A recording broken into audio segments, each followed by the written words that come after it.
বগুড়া গাবতলী উপজেলার রামেশ্বরপুর ইউনিয়নের রামেশ্বরপুর উত্তরপাড়া থেকে শিমুলতলা পর্যন্ত গুরুত্বপূর্ণ সড়কটি দীর্ঘদিন ধরে অযত্ন অবহেলায় জরাজীর্ণ হয়ে পড়েছিল।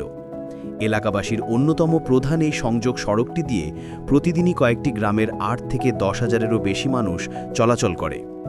বিশেষ করে পথটির উপর নির্ভর করে পাশের মাদ্রাসাতে শত শত শিক্ষার্থী যাতায়াত করে।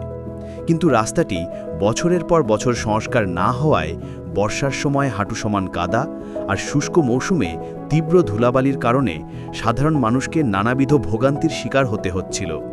স্থানীয়দের অভিযোগ, দুই ইউনিয়নের চেয়ারম্যানদের একাধিকবার অবহিত করা হলেও কোনো উদ্যোগ নেওয়া হয়নি, ফলে জনদুর্ভোগ আরও চরমে ওঠে।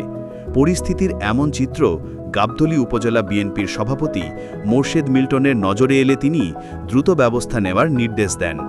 তার নির্দেশে জেলা ছাত্রদলের সাধারণ সম্পাদক এম.আর. হাসান পলাশ রাস্তাটির সংস্কার কার্যক্রম দ্রুত শুরু করার উদ্যোগ গ্রহণ করেন।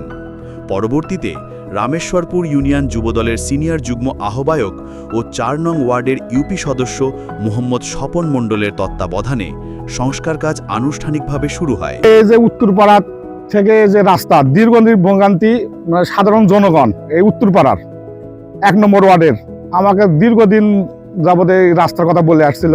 মোর্শেদ মিল্টন সাহেবকে বলে আসছিল, ইমরান হাসান পলাশকে বলে আসছিল।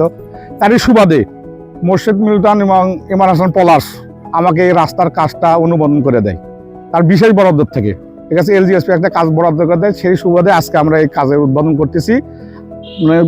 এই এলাকার লোক সবাই খুশি এই রাস্তার কারণে, এবং বেগম খালেদা জিয়ার জন্য এবং তারেক রহমানের জন্য এবং মোর্শেদ মিল্টন পলাশের জন্য সবাই দোয়া করছে। এই গ্রামবাসী এই রাস্তা করার জন্য সবাই খুশি। খুব ভালো, এই স্কুলের ছাত্রছাত্রী আসছিল এই জায়গা এসে সবাই দোয়া করে গেছে, সবাই ভালো বলে গেছে। আমরা স্কুলে দীর্ঘদিন আসতে পারি না, বা বৃষ্টি হলে কাদা হলে আমরা স্কুলে যেতে পারি না।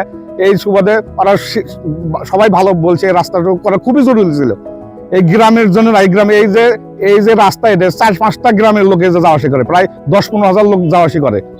এই রাস্তা করাতে সবাই শুকরিয়া আদায় করছে। এই সড়কটি দীর্ঘদিন যাবৎ অবহেলিত অবস্থায় ছিল। বিগত ১৭ বছর আওয়ামী লীগ এই রাস্তার উপরে কোনো নজর রাখেনি।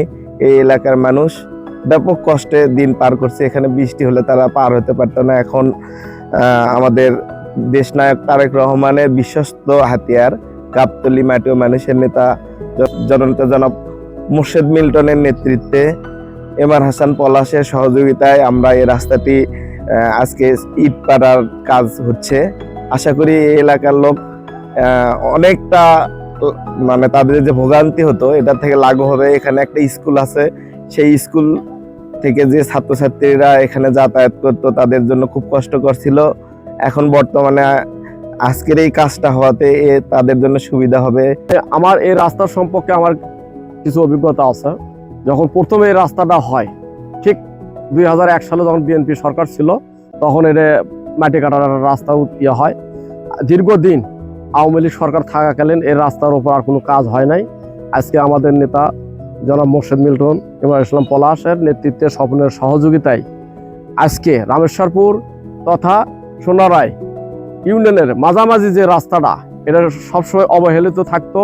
স্কুলের ছেলেমেয়েরা ঠিকভাবে স্কুলে যেতে পারতো না, সাধারণ মানুষ চলাফেরা করতে পারতো না। আজকে এই রাস্তা হওয়াতে সবাই খুশি।